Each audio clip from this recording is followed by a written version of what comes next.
오늘은 다니엘서 9장 1절로부터 19절 말씀까지가 되겠습니다. 우리 이 말씀을 한 절 한 절 교독하겠습니다. 메대 족속 아하수에로의 아들 다리오가 갈대아 나라 왕으로 세움을 받던 첫 해,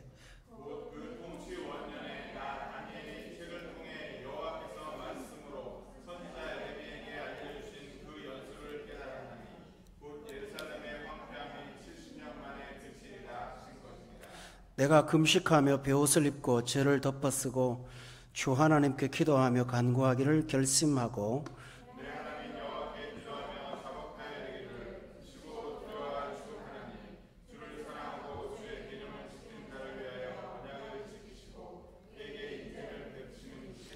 우리는 이미 범죄하여 패역하며 행악하며 반역하여 주의 법도와 규례를 떠났사오며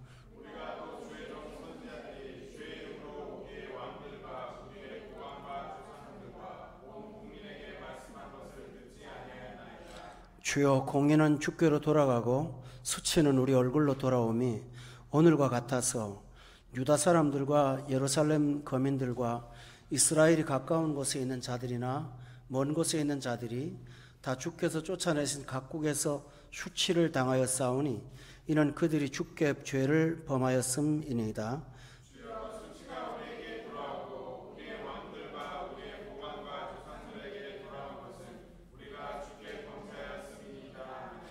즉 우리 하나님께는 긍휼과 용서하심이 있사오니 이는 우리가 주께 패역하였음이오며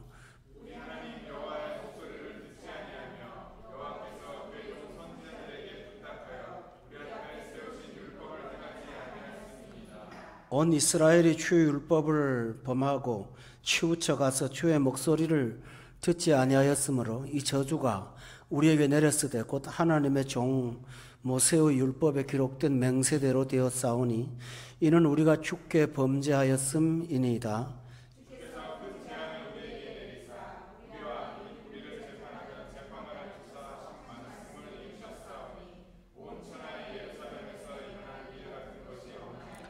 모세의 율법에 기록된 대로 이 모든 재앙이 이미 우리에게 내렸사오나 우리는 우리의 죄악을 떠나고 주의 진리를 깨달아 우리 하나님 여호와의 얼굴을 기쁘게 하지 아니하였나이다.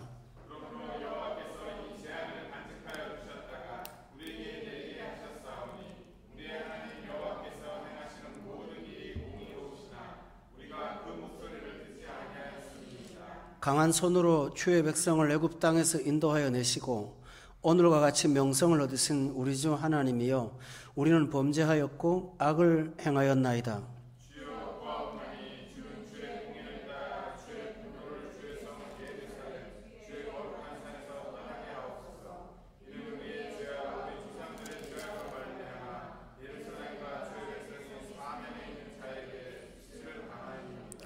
그러하온즉 우리 하나님이여, 지금 주의 종의 기도와 간구를 들으시고 주를 위하여 주의 얼굴 빛을 주의 황폐한 성소에 비추시옵소서. 18절 19절 다 함께 읽겠습니다. 시작.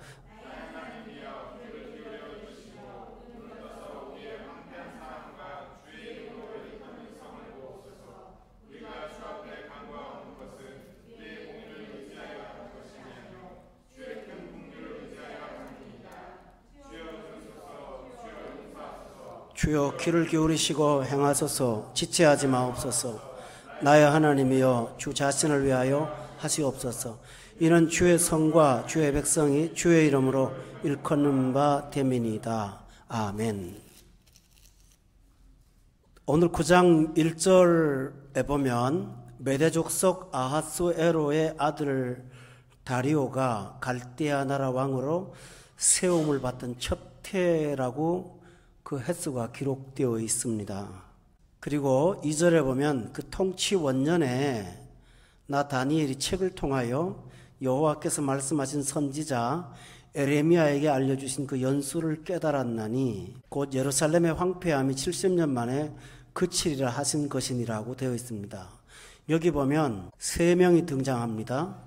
지금 기도를 하게 되는 다니엘이 등장하고, 그 다음에 1절에 보면 다리오 왕이 등장을 하고, 그 다음에 2절에 보면 특별하게 예레미야가 등장하고 있다는 사실을 알게 됩니다.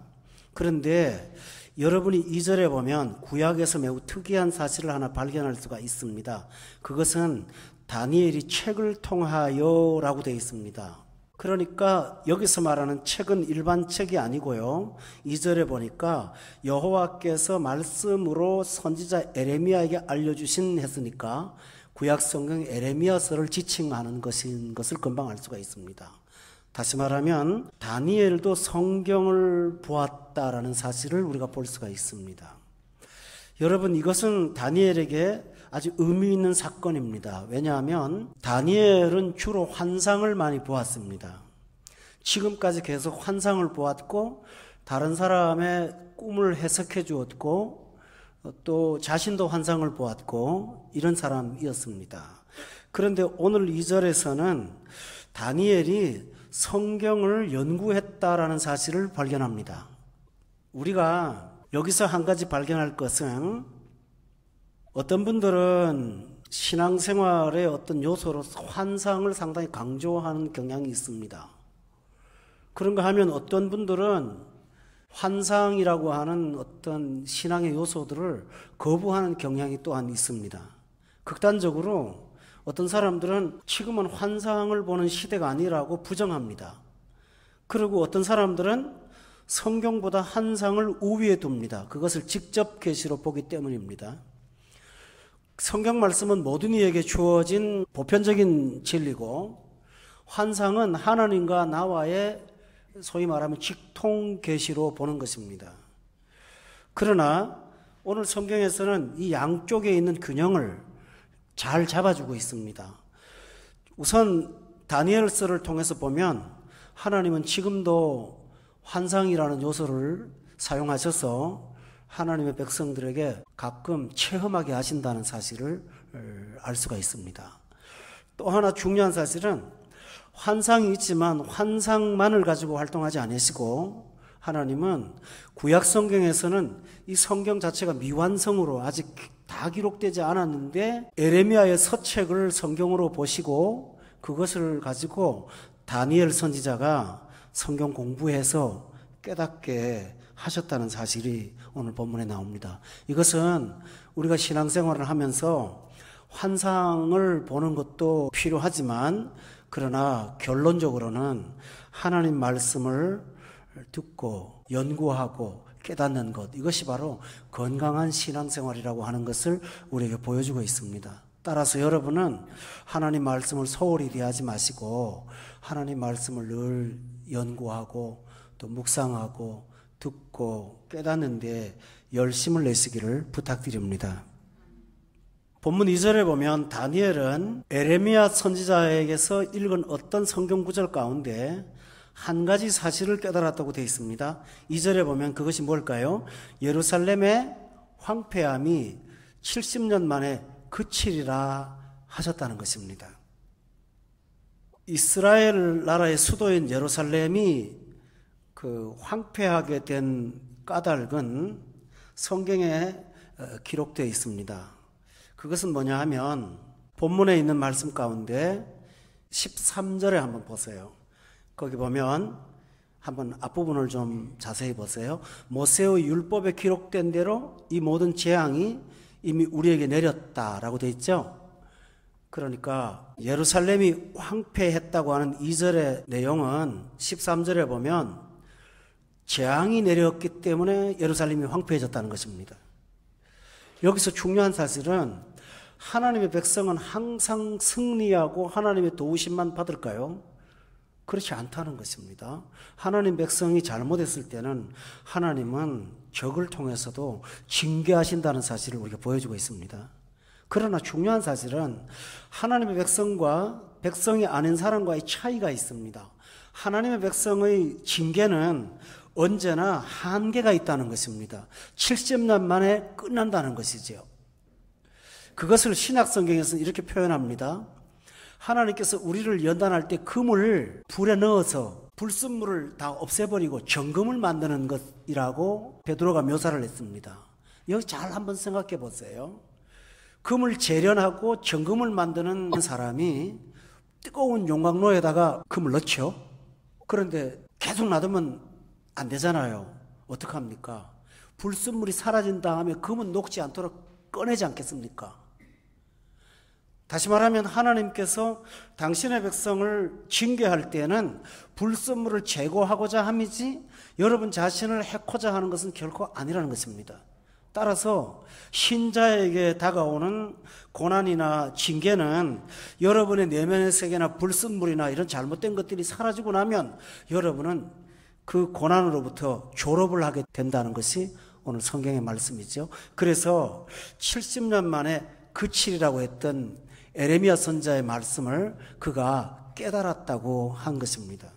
여러분, 우리는 이 진리를 통해서 항상 하나님께서 우리 자식에게 주시는 이 고난과 징계가 있다고 해도 그것은 결코 영원하지 않고 어느 시점에 가면 하나님께서 여러분을 해방시켜 주신다는 사실을 꼭 믿을 수 있기를 주의 이름으로 축원합니다. 우리가 오늘 본문을 통해서 또 한 가지 조금 더 풀어나가야 될 게 있습니다. 여러분, 역사적인 얘기를 조금 하고 들어가야 될 것 같은데요. 오늘 본문의 내용은 열왕기 하에 나오는 사건이거든요. 이스라엘 나라가 남쪽 유다하고 북이스라엘로 나누어져 있었어요. 그러다가 북이스라엘이 우상 숭배를 자꾸 하다가 보니까 하나님께서 이 사람들을 징계하겠다고 생각하시고 아수르라고 하는 나라에게 팔아버리세요, 하나님이. 그래서 무너져요, 북이스라엘이. 그 다음에 남쪽 유다가 있었는데 남쪽 유다도 북이스라엘과 별로 다를 바 없는 잘못을 저지르니까 하나님께서 바벨론이라는 거대한 나라를 사용하셔서 그 사람들을 끌고 가서 연단하게 만들어요. 그러니까 하나님께서 이스라엘 백성을 사랑하시는데 사랑하시기 때문에 그냥 이대로 둘 수가 없어서 아수르라는 나라와 바벨론이라는 나라를 통해서 그를 아주 힘들게 하는 거예요. 근데 이 역사적인 사건이 반복되고 있어요. 예수 믿는 사람이 신실하거나 거룩한 생활을 하지 않을 때는 하나님께서 어떤 고난의 용광로에다가 갖다 넣어요. 넣어가지고 정금같이 만드는 시간들을 통해서 그를 재련하세요, 하나님께서. 그래서 불순물이 다 떨어지게 한 다음에는 졸업하고 그 사람을 우뚝 세워주세요. 이게 하나님이 하는 일관된 방법이라는 사실입니다. 저는 늘 기대하고 기도합니다. 여러분이 우리가 신자로서 이 세상을 살아가면서 징계라는 어떤 훈련소에 입소하지 않고도 주님 나라 가는 날까지 행복하게 살기를 저는 원합니다. 그러나 우리 속에 죄성이 있어서 그러지 못할 때는 하나님께서 우리를 징계하셔서 불순물을 떨어뜨리고 우리를 온전한 사람으로 만들어 가시는 그 과정에 입소를 시키십니다. 그러나 다시 말씀드리죠. 그것이 영원하지 않다라는 것입니다. 내가 완전하면 졸업을 할까요? 그게 아닙니다. 여러분, 우리가 초등학교 졸업하고 대학도 졸업하고 졸업하지만 졸업식 날 우리가 완벽하게 공부가 다 끝나서 졸업할까요? 그러지 않아요. 저도 대학원 졸업할 때요, 어떤 학생이 교수님 칼빈주의가 뭡니까? 하고 물었어요. 여러분, 장로교 신학이 칼빈주의인데 3년 내내 죽으라고 공부해놓고 졸업하는 시점에 가서 칼빈주의가 뭡니까? 하니까 교수님이 기가 막힌가 봐요. 한숨을 푹 쉬시더니요, 예, 졸업이라는 것은 이제부터 공부를 시작하는 겁니다 하고 그러고 마시더라고요. 맞는 말이죠, 그죠? 저도 그때부터 공부를 하고 있습니다. 오늘도 아침에부터 책을 한국에서 하나 사온 게 있는데 아주 유명한 고대, 그러니까 200년 전의 신학자의 글인데 그걸 지금 읽으면서 한탄이 되는 거예요. 이거는 30년 전에 읽었어야 되는 글인데 이제 읽고 있으니까 얼마나 답답해요. 그런데 중요한 사실은 하나님이 그런 미완성의 나를 완성까지 기다리지 않고 졸업을 시키신다는 것입니다. 근데 졸업할 때 그냥 보내지 않고 하나님께서 안전장치를 통해 보내는데 그것이 뭐냐 하면 다니엘을 통해서 그들에게 소망을 주고 회복하게 하고 꿈을 주시는 것이 하나님이 하는 일입니다. 이것이 하나님 방법이요. 그러니까 우리가 완전하기를 기대하시기보다는 하나님이 졸업시켜 주시는 날이 있다는 사실을 먼저 믿으셔야 되는 거예요. 이게 하나님이 하는 방법이죠. 그런데 중요한 사실은 지금 다니엘이 2절에 있는 그 연수를 깨달았다고 했는데 여기서 문제가 생겼어요. 자, 졸업은 하게 되는데요. 쉽게 말하면 이스라엘 백성들이 징계를 받고 졸업을 하는데 이 상태로 나가서는 안 될 것 같아요. 조금 전에 말씀드린 것처럼 졸업을 하긴 하는데 이런 상태로 가서는 뭐 아무것도 못할 것 같아요. 그뿐만 아니고 지금 내가 좀 나쁜 예를 든다면 어떤 사람이 좀 잘못을 해서 감옥에 들어갔어요. 그런데 거기서 이제 새 사람 되는 훈련도 많이 받았어요. 받았지만은 막상 그 사람이 출소할 때가 되니까 이렇게 보내갖고는 안 되겠다는 생각이 들 때가 있지 않겠습니까? 다니엘이 그 사실을 깨달은 거예요. 이스라엘 백성들이 시간만 채웠다고 되는 것이 아니라는 사실을 깨달았습니다. 그렇다면 졸업은 하는데 여전히 과거로 돌아갈 수 있는 이들의 죄성을 보면서 그는 염려하기 시작했어요. 이게 중요한 거예요. 욥기를 우리가 공부했죠. 지난 시간에 공부할 때 욥이 자기 자녀들이 잔치를 벌인 그날 그 다음 날 항상 뭐랍니까? 혹시 죄를 범했을까 하고 번제를 드리죠. 이것처럼 똑같이 다니엘이 그런 영적인 염려를 한 것입니다. 그래서 그가 한 일이 뭐냐 하면 3절에 보면 같이 한번 읽어보시죠. 시작. 베옷을 입고 죄를 덮어쓰고 주 하나님께 기도하며 간구하기를 결심했다고 했습니다. 여러분, 다니엘은 불완전한 사람입니다. 그가 할 수 있는 일은 뭘까요? 이 거대한 죄성의 백성들을 앞에 놓고 할 수 있는 일은 금식하고 베옷을 입고 하나님 앞에 회개하는 기도를 하기로 결심한 것입니다. 이것은 굉장히 중요합니다. 여러분, 우리는 늘 불완전하기 때문에 우리가 꼭 해야 될 일이 뭘까요? 그것은 우리의 불완전을 이끌어주시는 온전하신 하나님 앞에 우리가 엎드려 기도하는 기도 생활인 것입니다. 그러니까 오늘 다니엘에게서 우리는 세 가지 균형을 봅니다. 첫째로는 그는 환상을 보는 사람이었죠. 또 하나는 뭡니까? 그는 환상을 보는 사람에도 불구하고 말씀을 연구하는 사람이었습니다. 또 하나 중요한 것은 말씀으로 끝나지 않고 그걸 기도로 매듭을 지은 것입니다. 저는 가끔 제 자신에 대해서 반성을 많이 합니다. 균형에 대해서. 성경은 이만큼 공부하면서 기도 생활은 그만큼 하지 못하는 그 부분에 대해서 늘 염려가 돼요. 여러분은 어느 쪽으로 균형이 쏠려 있습니까? 하나님 말씀을 들은 자들은 기도의 자리에 나아가서 기도도 해야 됩니다. 왜 그럴까요? 따라합시다. 말씀과 기도로 거룩하여지니라. 디모데전서에 보면 그와 같은 말이 나와 있습니다. 그러므로 여러분도 하나님 말씀과 기도의 균형을 잘 잡기를 바랍니다. 정 안 되신다면 아침이라도 식사 시간이라도 새벽이라도 여러분이 생각날 때마다 하나님 앞에 기도 생활을 꼭 하시기를 바랍니다.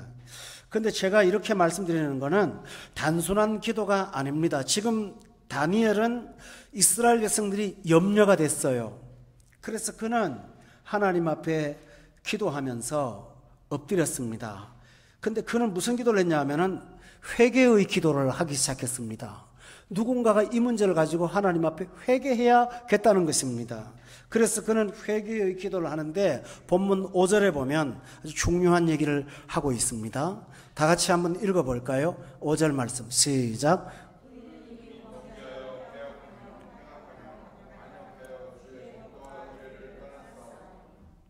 여기서 우리는 누구일까요?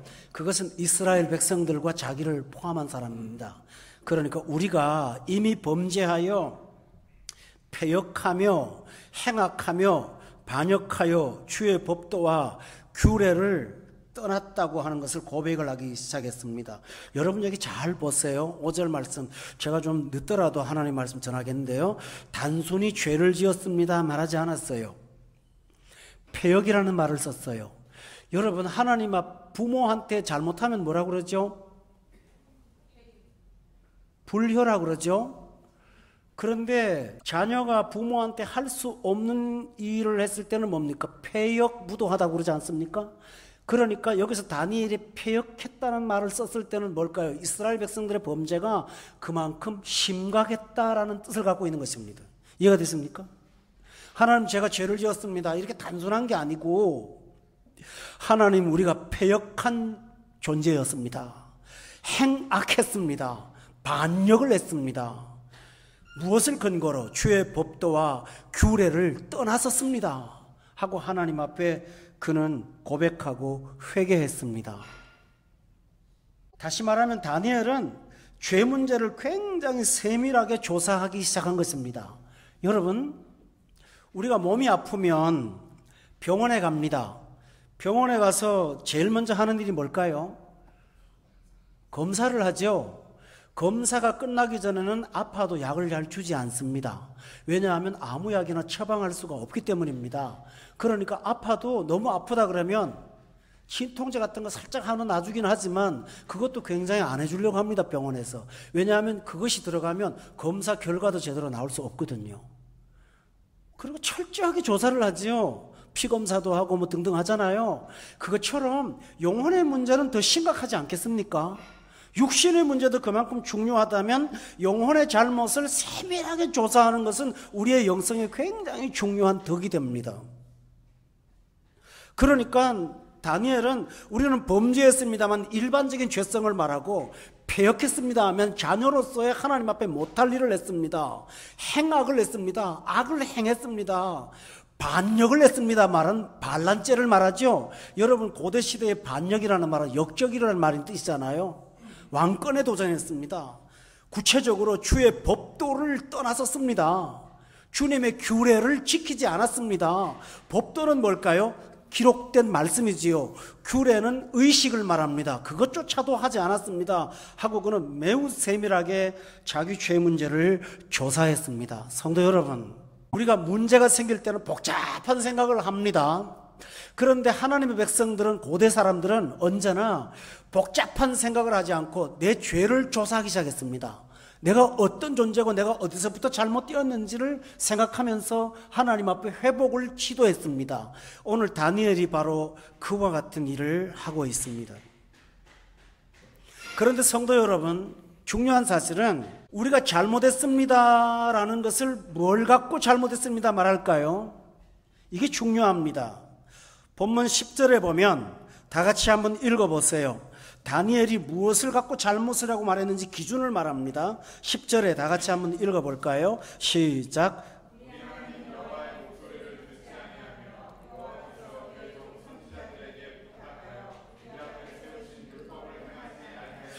두 가지입니다. 하나는 여호와께서 종들에게 하신 말씀을 듣지 않았습니다. 또 하나는요, 우리 앞에 세우신 율법을 그 다음에 뭐라 그랬나요? 행하지 않았습니다. 다시 말하면 죄라고 하는 것은 뭘까? 하나님의 법을 행하지 않은 것이라고 다니엘은 말한 것입니다. 어떤 분이 몸이 아파서 병원에 갔습니다. 의사가 조사를 하고 하면서 이제 검사를 하는 과정인데 이분이 성령 충만하고 깊은 영적으로 좀 좋으신 분이에요.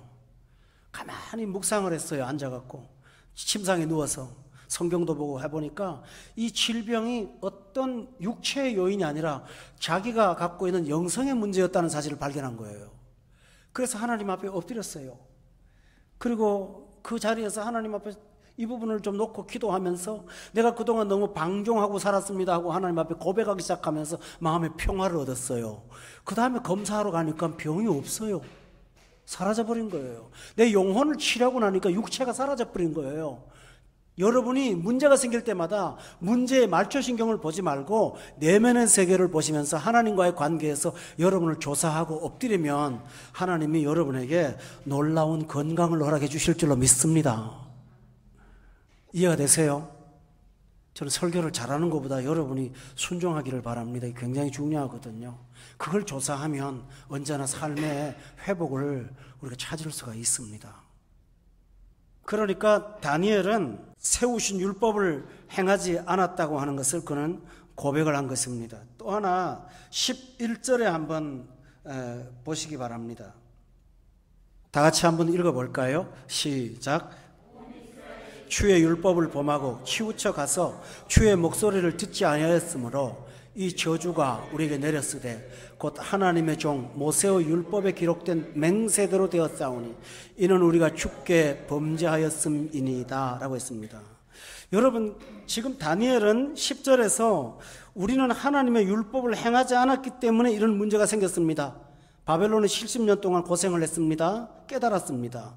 그런데요, 징계의 결과, 이 잘못해서 얻어진 결과도 갑자기 생긴 것이 아니라 11절에 보니까 하나님의 종 모세의 율법에 기록된 맹세대로 이 저주가 내려왔다고 했습니다.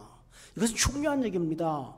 여러분이 성경을 보면 우리가 이 부분을 잘못해서 이런 상황이 좀 삐뚤어졌습니다 하는 걸 깨달았습니다. 근데요, 범죄의 결과도 성경에 기록되어 있습니다. 모세율법에 보면 이게 무슨 말이냐면 이런 잘못을 하면 이런 결과가 올 것이고 이런 잘못을 하면 이런 결과가 올 것이라는 것이 이미 모세율법에 다 기록되어 있다는 것입니다.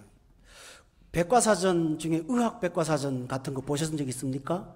거기 보면 증상이 있고 이런 병이 있으면 결과적으로 복통이 나고 그다음에 뭐가 문제가 생기고 나오죠. 그러니까 증상하고 이게 다 나와서 그 백과사전을 보면 이래서 이 문제가 생겼구나, 원인하고 증상이 나온단 말이에요. 성경도 마찬가지예요. 죄의 원인도 가르쳐주지만 증상도 가르쳐줘요. 모세율법에 그게 다 기록되어 있다고요.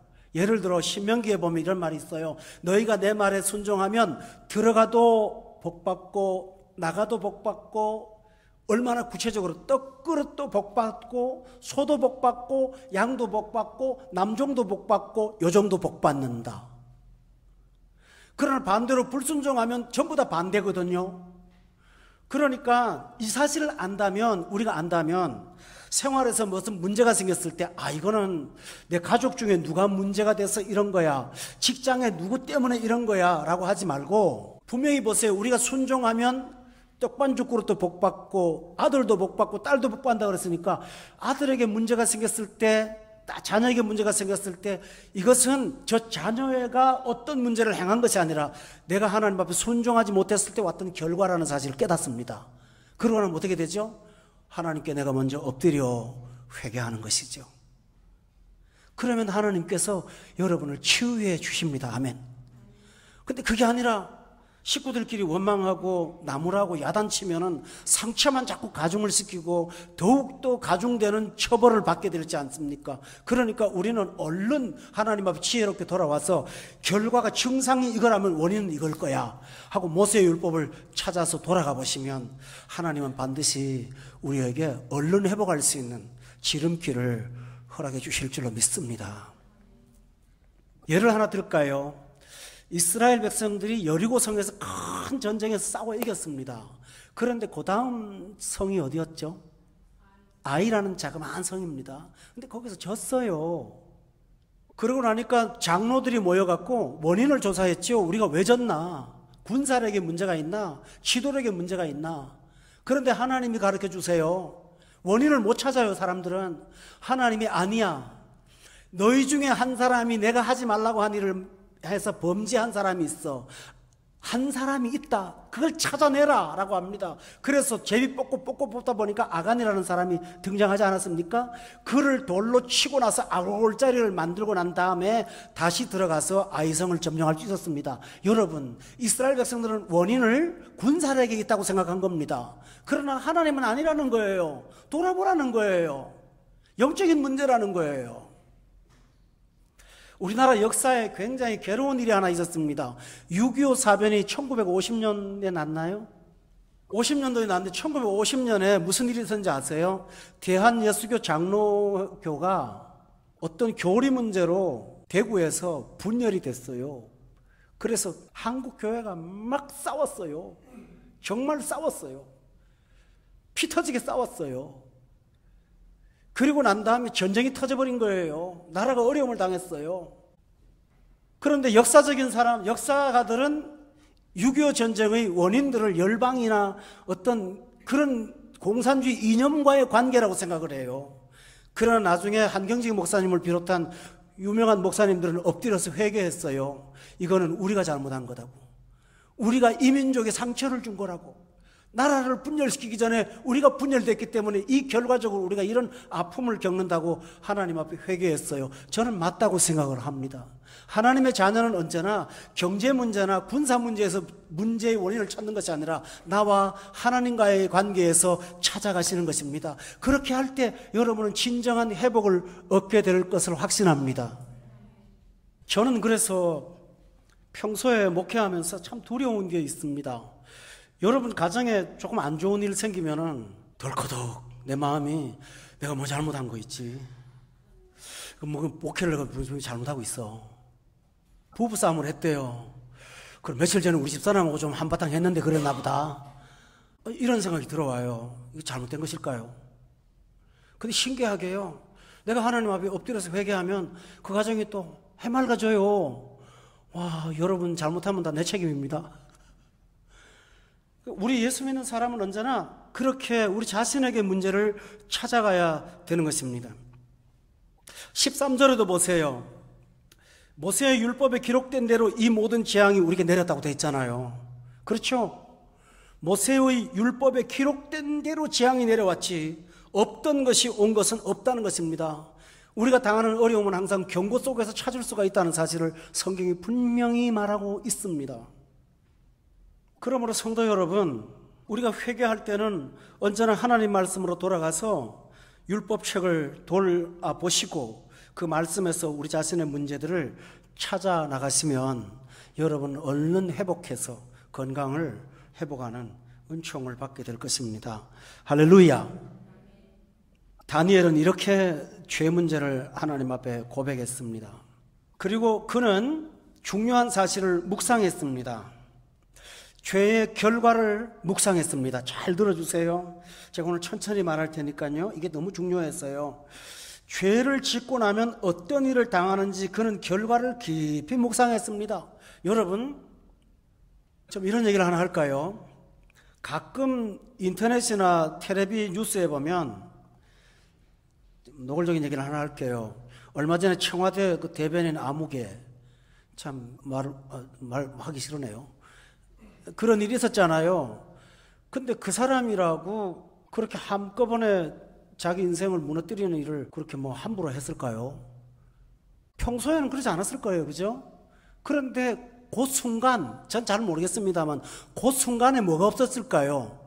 이 일이 있고 난 다음에 있는 결과를 그는 묵상하지 않았을 거예요. 이해될까요? 충동만 앞세웠지 이것이 갖고 오는 파급 효과에 대해서, 파급의 결과에 대해서 그는 심각하게 생각할 시간이 없었던 것 같아요. 만약에 그가 술잔을 앞에 딱 내려놓고 지금 내 마음에 이 나쁜 생각이 있는데 이것이 행동으로 옮겨졌을 때 국가와 자기 개인에게 어떤 심각한 문제가 온다는 사실을 조금이라도 생각했다면 몸소리가 쳐지지 않겠습니까? 그러므로 성도 여러분, 여러분은 은혜도 묵상하십시오. 그러나 죄의 결과도 미리 묵상하세요. 자, 시편 51편에 보면 다윗이, 그냥 찾지 말고 들읍시다. 그 잘못하기 전에 죄를 묵상했으면 얼마나 좋아요. 근데 하고 난 다음에 묵상한 거예요. 하고 난 다음에 주의 성령이 내게서 떠났고 나는 정직한 정이 사라졌고 내 마음은 더럽고 그렇잖아요. 내 마음은 기쁨이 사라졌고 자원하는 심령도 없어졌다는 것을 그제서야 뒤늦게 묵상을 하면서 엎드려 회개하니까 그는 회개의 시를 6개를 쓰면서 눈물로 침상을 적시는 사람이 되었어요. 어떤 분이 그러더군요. 우리가 육신적으로 가장 안식을 누리는 건 침대 아니냐요. 근데 죄를 지으면 침대가요, 눈물에 적시는 회개의 장소가 되어야 된다는 거예요.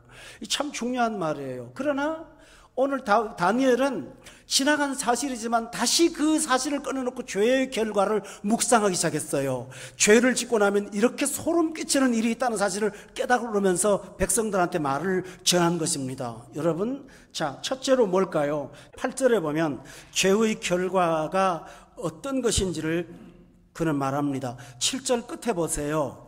주께서 쫓아내신, 찾으셨습니까? 각국에서, 그 다음에 뭐라고 그랬나요? 수치를 당했다 그랬어요. 여러분, 죄의 결과 중에 첫 번째가 뭘까요? 수치예요. 얼마나 망신당합니까? 요새는 죄를 지면 인터넷에서 온갖 망신 다 당합니다. 옛날에는 동네 망신 당하고 말지요. 지금은 국제망신합니다. 죄는 가장 먼저 수치가 옵니다. 그 사람이 형을 집행받아서 몇 년을 언어받았는지 그것보다 더 심각한 문제는 그는 인격적인 살인을 당합니다. 그렇잖아요. 매장을 당합니다. 뭐 요새 뭐라 그러던가요? 인터넷에 보면 신상털기라는 거 있다고 그러대요. 그 신상털기가 시작됩니다. 그 다음에 그 사람은 어디 가도 있지를 못합니다. 그러니까 죄는 수치입니다. 본문 8절에도 보세요. 한번 다 같이 읽어볼까요? 시작.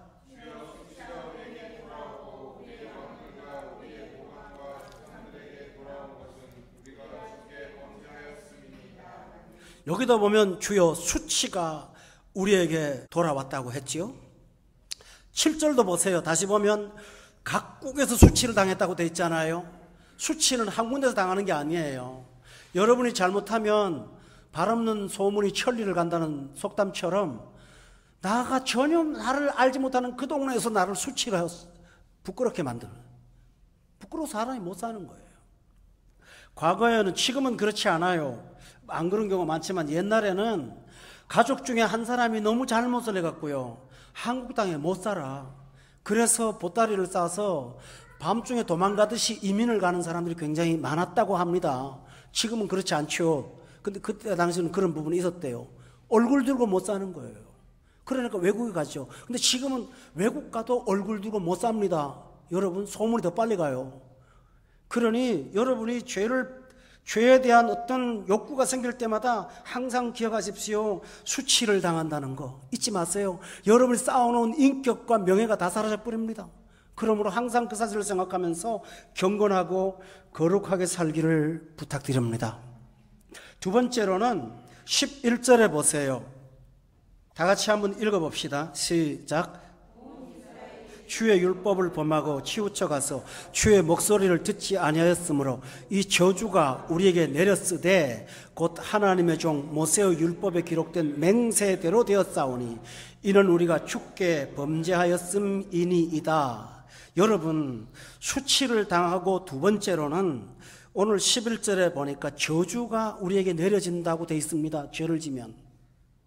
그런데 무슨 저주입니까? 율법에 기록된 저주가 그대로 내려온다고 되어 있습니다. 여러분이 성경의 말씀은 약속이잖아요. 그러나 성경에도 저주의 말씀들이 있습니다. 그런데 그것이 범죄하는 자에게 해당이 되기 시작한다는 것입니다. 나중에 여러분이 회개하고 나서 성경을 뚜껑을 열어보면요, 아우 맞아 내가 그랬어. 내 마음이 그랬어. 내가 그때 그런 상태였어. 너무 똑같은 거예요. 그러니까 어떤 분은 오해를 하세요. 저 목사님이 우리 집에서 우리 소리를 귀에 듣고 설교를 하나 보다, 이렇게 말할 정도로 너무 성경이 적실하게 우리에게 다가옵니다. 왜 그럴까요? 율법에 기록된 대로의 저주가 내려왔기 때문입니다. 따라서 여러분은 죄는 하나님의 저주가 내려온다는 사실을 기억하시기 바랍니다. 여러분, 저주라는 말을 어떻게 해야 될까요? 우리가 하나님은 공의로운 하나님이라고 그러잖아요. 공의라는 말은 하나님은 감정대로 처분하지 않고 하나님의 기준대로 처리하신다는 말이잖아요. 자, 우리가 잘못했을 때, 심각하게 잘못했을 때 경찰한테 잡혀간다고 합시다. 그래서 재판을 받고 하는데, 재판을 받을 때 재판관이 판결을 내릴 때요, 자기 마음대로 저 사람은 5년형을 줘야겠어, 저 사람은 풀어줘야겠어, 저 사람은 매를 때려야겠어, 자기 마음으로 생각합니까? 꼭 하는 말이 있어요. 몇 조 몇 항에 의거해서 이런 형벌을 내립니다. 그렇게 돼 있죠. 그러니까 이것을 공의로운 법이라고 하는 거예요. 다시 말하면 우리가 범죄할 때의 사안에 따라서 하나님은 모세의 율법의 공적인 정의를 우리에게 적용하시겠다고 말씀하시는 거예요. 이거 얼마나 두려운 일입니까? 그러므로 겨우 여러분, 성경을 읽다가 다윗이 잘못한 범행의 결과 묵상하세요. 여호수아가 잘못한 범행의 결과 묵상하세요. 히스기야가 잘못했던 범행의 결과를 묵상하세요. 가룟 유다가 잘못한 범행의 결과를 묵상하세요.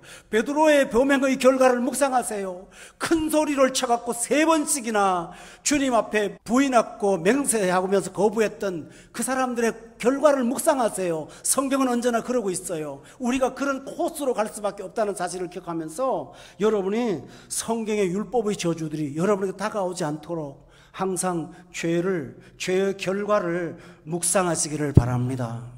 이건 너무 중요한 사실입니다. 가끔은 우리 기독교인들이나 지도자들이 부도덕한 범죄를 할 때가 있습니다. 그래서 세상에 드러나갖고 기독교가 모욕과 수치를 당하죠. 그때 우리는 묵상해야 됩니다. 비난보다 먼저 할 일은 그 사건을 경종으로 삼아서 내가 저 경우가 된다면 저와 같은 일들을 똑같이 당할 수 있다라는 두려움을 갖고 살면 여러분의 경건을 유지할 수 있을 거라고 저는 믿습니다.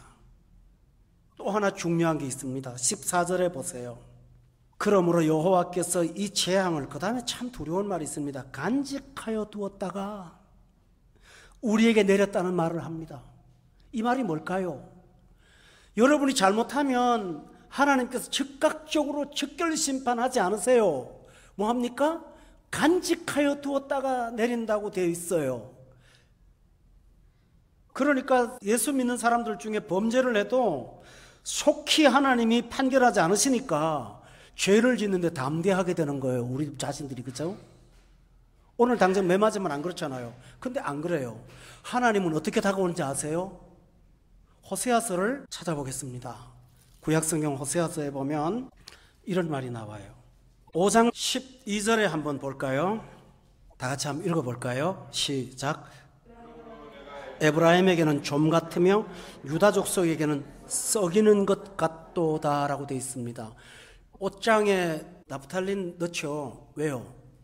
좀 때문에. 좀은 눈에 안 보여요. 그런데 옷을 못 쓰게 만듭니다. 다시 말하면 하나님의 징계가 살살 우리가 들어와서 쌓아둔 재앙들이 우리가 다가올 때가 있다는 사실을 성경은 말합니다. 여러분 너무 공포로 듣지 마세요. 또 썩이는 것 같다는 말은 무슨 말인지 아세요? 이 썩이는 것 같다는 말은 썩는다고 하지 않고 썩이는 것 같다고 됐잖아요. 그 안에 어떤 부패한 요인이 나를 무너뜨린다는 거예요. 그런데 지금 무너져 가면서도 몰라요. 여러분 중요한 사실이 있어요. 삼손이 딜릴라의 꾀임에 빠져갖고 블레셋에 붙잡히죠. 머리털을 다 깎여버려요. 근데 그가 착각을 해요. 힘이 있는 줄 알았다고 성경에 기록되어 있어요. 힘이 사라진 줄을 깨닫지를 못하고 있었다고 그랬죠. 우리가 범죄하면 가장 먼저 사라지는 것이 있습니다. 그게 뭔지 압니까? 영성이 약해져요. 하나님 앞에 신실한 마음과 사랑하는 뜨거운 마음이 사라지고 교회를 향한 애정과 말씀에 대한 열정이 점점 식어져 가기 시작해요. 이해가 됐습니까? 그렇게 돼요. 그래서 여기 호세아서를 기왕에 찾으셨으니까 7장을 한번 보세요. 8절에 한번 보겠습니다. 한번 읽어볼까요? 7장 8절 시작. 혼합되니 그는 곧 뒤집지 않은 천병이로다. 이게 무슨 말일까요? 부친 게 말하는 거예요. 빈대떡. 그렇죠? 근데 빈대떡은 어떻게 해야 됩니까? 우리 성도님들 잘 아시죠? 이렇게 저는 해보진 않았지만 이렇게 하지 않습니까? 왜 그럴까요? 타잖아요. 근데 타도 겉은 노릇노릇해요. 그거 못 먹어요. 외형적으로는 괜찮지만 속은 다 썩어버린 거예요. 이렇게 영성의 문제가 이럴 수가 있다는 사실이에요. 죄를 범하면 그런 결과가 온다고 했어요. 또 하나 보세요. 9절에 보면 이방인들이 그의 힘을 삼켜버렸다는 말은 세상이 그의 영성을 다 뺏어가 버렸다는 거예요. 영의 기운을 다 뺏어갔는데 알지를 못하고 백발이 무성해도 자기가 깨닫지 못하다 거늘거버리는 거예요. 오늘 한국 교회 안에 이런 신자들이 많이 있다고 염려가 됩니다. 얼마나 두려운 일입니까? 겉으로는 좋은 신자예요. 그러나 백발이 얼룩꼴룩한 거늘거버렸어요. 그리고 그는 써먹지 못하는 전병이 된 거예요. 이것처럼 죄의 결과는 쌓은 재앙을 하나님께서 다가오실 때가 있다는 사실입니다. 여러분 기억합니까? 로마서에 보면 네가 장차 하나님이 임할 진노를 쌓는다라고 되어 있죠. 오늘 아무런 문제가 없는데 쌓고 있단 말이에요. 여러분 기억하십니까? 이스라엘이 열왕기하에 보면요, 바벨론으로 붙들어갈 때 기가 막힌 일을 당합니다. 시드기야라는 왕이 있죠. 잡아가는데 그냥 안 잡아가고요, 두 누나를 뽑아갖고 데려갔어요. 누나를 뽑아가지고 이 시드기야를 눈에 피가 출출출 흐르는, 그러면서 못 묶어가지고 시드기를 끌고 가니 이게 세상에 기가 막힌 일이지 않습니까? 여러분 기억합니까? 삼손도 똑같아요. 눈이 뽑혔어요. 여러분 압니까? 삼손이 눈이 뽑혀갖고 장난을 했지 조롱거리가 됐다고요. 죄의 결과가 그렇게 무섭다는 사실을 묵상하시기를 바랍니다. 지난 시간에 여러분이 제가 이런 말씀 드렸죠. 다니엘은 고민하는데 나는 고민이 없어가지고 마음이 괴롭다고. 기억납니까? 제가 참 힘들었어요. 설교 준비를 하면서 내 자신이 막 싫은 거예요. 왜냐하면 너무 신나게 설교 준비를 하는 거예요. 말씀이 너무 좋은 거예요. 근데 이 말씀이 좋은 게 아니라 심각해야 되거든요. 근데 심각하지 않은 거예요. 야, 나한테 좀 문제가 있구나. 참 편치 않았어요. 행복해야 되는데 목회자가. 똑같아요. 이것처럼 오늘 8장에 여러분 27절에 보세요. 27절에 보면 다시 볼게요. 이에 나 다니엘이 지쳐서 여러 날 알았다고 돼 있잖아요. 놀랍고, 그죠? 왜 그럴까요? 죄를 묵상하면 지쳐요. 죄의 결과를, 범죄가 얼마나 무서운 결과를 갖고 오는 걸 생각하면 무서워요. 지쳐요. 그렇잖아요. 근데 중요한 사실은 이거예요. 다니엘이 자기 죄가 아니잖아요. 그렇잖아요. 자기도 포함된 이스라엘 전체의 죄니까 70년 동안 이 어려움을 당했는데 또 똑같은 일을 당할 수 있느냐 생각하니까 몸소리치는 거야. 다시 과거로 돌아가고 싶습니까, 여러분? 아니잖아요. 다시는 가고 싶지 않은 거예요. 왕이 눈이 뽑히고 성전의 성구들이 다 술잔이 되고 이런 모욕과 조롱을 당했고, 시편에 보면 기가 막힌 일을 당했습니다. 바벨론 사람들이 술이 짠뜩 취하면 유다 사람들을 불러갖고 노래 좀 불러. 그들은 노래가 있습니다. 유대인들은 무슨 노래입니까? 하나님을 찬양하는 노래입니다. 그 찬양하는 노래를 술집에서 유흥가로 불러달라고 하니까 그들이 얼마나 괴로웠는지 시편에 보면 우리가 바벨론 강변에서 비파를 걸어놓고 울었다고 돼 있습니다. 여러분, 강가에 가서 밤새도록 두드려가면서 하나님 찬양을 술 먹는 사람한테 연주해주고 아침에 나와서 강변에서 그들을 깊이 울었습니다. 통곡했습니다. 여러분이 암만 나이롱 그리스도인이라 할지라도 여러분이 술집에 가서 찬송가를 그들의 술을 반주가로 불렀다면 그 다음날 어떻게 될까요? 미칠 것 같을 거예요, 아마. 다시는 돌아가고 싶지 않았습니다. 다니엘이. 이해가 됩니까? 우리가 죄를 묵상한다면 이렇게 영성이 살아납니다. 오늘 이 설교 들으면 살아날걸요. 근데 묵상하지 않으면 설교를 들어도 말씀은 좋지만 내 마음속에 영이 살아나질 않아요. 그러나 이걸 깨닫고 나면 몸서리를 칩니다. 다니엘처럼 여러분 앓을 수가 있어요. 그런데 이 영적인 앓음은 여러분을 너무너무 건강하게 한다는 사실을 믿으십니까? 오늘 우리가 이 영성을 회복하기를 원합니다. 또 하나 있습니다. 이렇게 죄를 묵상하니까, 그러면 묵상하고 끝나면 어떻게 될까요? 너무 슬프잖아요. 절망이잖아요. 그러나 다니엘은 균형 잡힌 사람이에요. 죄의 결과를 묵상했습니다마는 그러나 구원도 묵상을 했습니다. 이게 중요한 거예요. 결과를 묵상하고 구원을 묵상하세요. 우리는 연약하기 때문에 죄질 수 있잖아요. 그러나 그럼에도 불구하고 이 문제를 회복하시는 하나님의 방법을 묵상하시기 바랍니다. 그 결과가 없다면 여러분은 가룟 유다처럼 스스로 목매에서 죽는 비참한 일을 스스로 만들 수 있습니다. 따라서 여러분이 잘 들어보세요. 신실한 사람인데 영적인 우울증에 빠져갖고 회복을 못하는 사람들이 있습니다. 자기를 굉장히 때리고 자학하고 그러긴 하는데 십자가의 구원을 그 다음 단계로 묵상하지 않았기 때문에 그런 영적인 우울증에 빠져서 사는 것입니다. 여러분도 충분히 그럴 수 있죠. 그러니까 항상 죄를 깊이 묵상했다면 그 다음에 하나님의 은혜인 구원을 묵상하십시오. 본문 19절에 보면 다니엘은 중요한 내용을 묵상했어요. 여기 한번 볼까요? 주여 들으소서, 주여 용서하소서, 주여 귀를 기울이시고 행하소서. 지체하지 말아주세요. 뭘 지체하지 말아달라고요? 용서하는 것을 지체하지 말아달라고요. 나의 하나님이여 당신을 위해서 그렇게 해주세요. 이 중요한 내용입니다.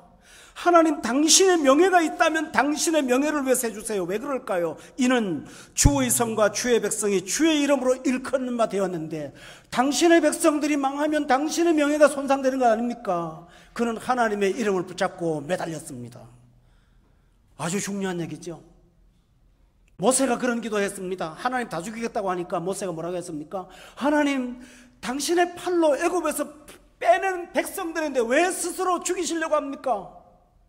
하나님 손해잖아요 하고 따졌습니다. 이것처럼 오늘 다니엘은 하나님의 명예를 붙들었습니다. 하나님, 우리는 보잘것없고 우리는 처벌받아 마땅한 사람들이지만 하나님의 명예를 위해서라도 용서해 주세요.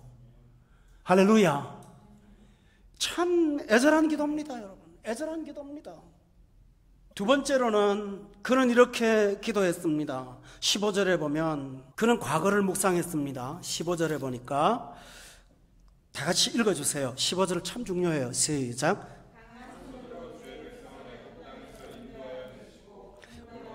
명성을 얻으신 우리 주 하나님이여, 우리는 범죄하였고 악을 행하였나이다. 그는 과거에도 은혜를 묵상했어요. 15절에 보니까 강한 손으로 주의 백성을 애굽 땅에서 인도하여 내신 그 구원을 우리는 기다립니다. 그런 뜻이에요.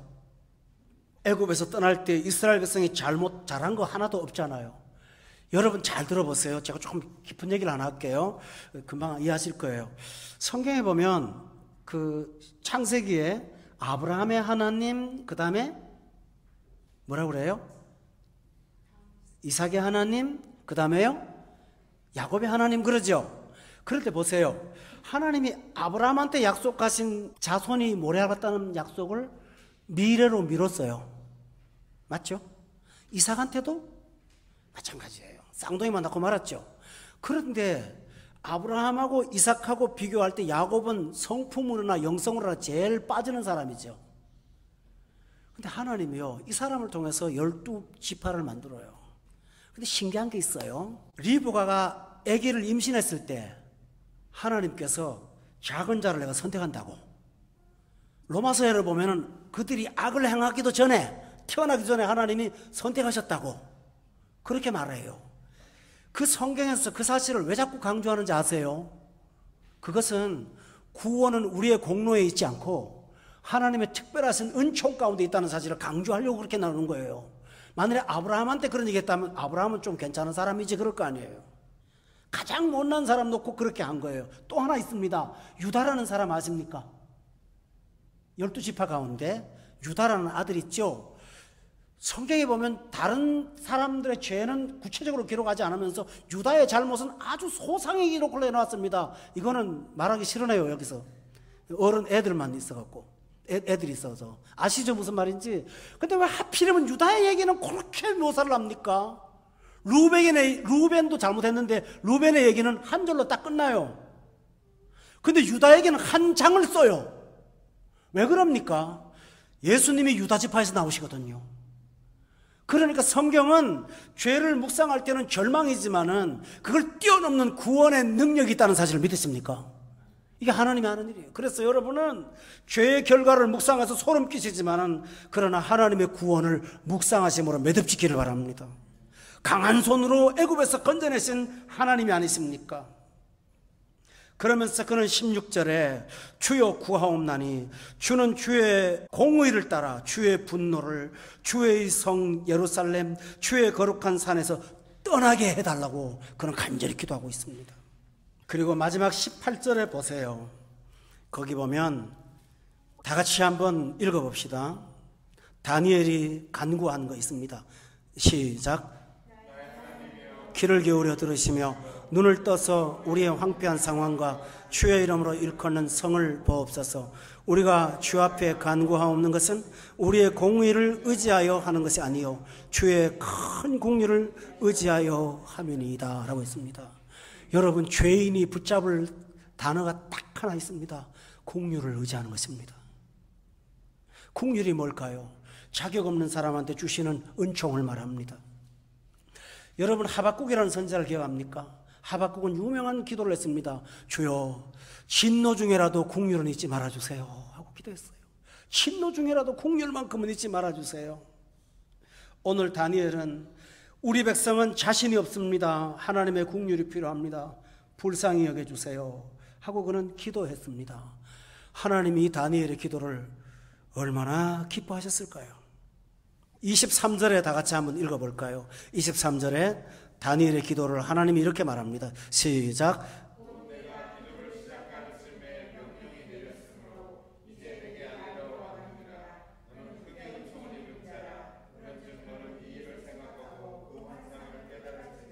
하나님은 이런 기도를 하는 사람한테 너는 크게 은총을 입은 자라고 말씀해 주실 것입니다.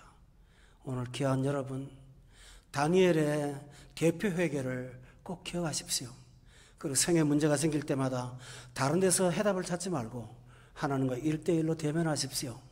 그리고 그 앞에서 여러분의 허물들을 찾아내십시오. 조사하십시오. 분석하십시오. 그리고 죄의 결과를 묵상하십시오.